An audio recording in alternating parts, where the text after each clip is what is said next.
Күйі болған сөзі жылмаң, кімді көрсем мен сонан. Бетті бастым, қатты састым, тура қаштым жалма-жан.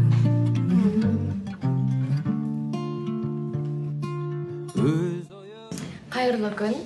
Шын жүректен кітап сыйла челленджін бастап отырып, мен осы Міржақып Дулатұлының жазған кітабын, яғни Бақытсыз Жамалды 9 сынып оқушысы Ибрахимге жолдаймын. Яғни бұл кітапта Жамалдың тағдыры, ауыр тағдыры туралы суреттеледі, әйел теңсіздігі, әлеуметтік мәселелер және екі жастың бір-біріне деген сүйіспеншілігі туралы қозғалады.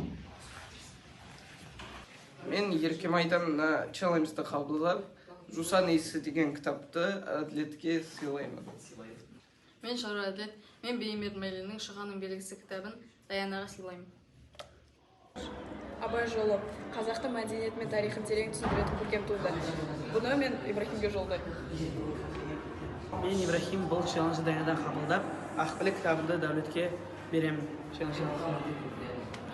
Мен бұл челленджді Ибрахимнен қабылдап, Аружанға шаққан тері кітабын сыйлаймын. Мен бұл челленджді Дәулеттен қабылдадым. Бұл челленджді енді Исмаилға жаздым.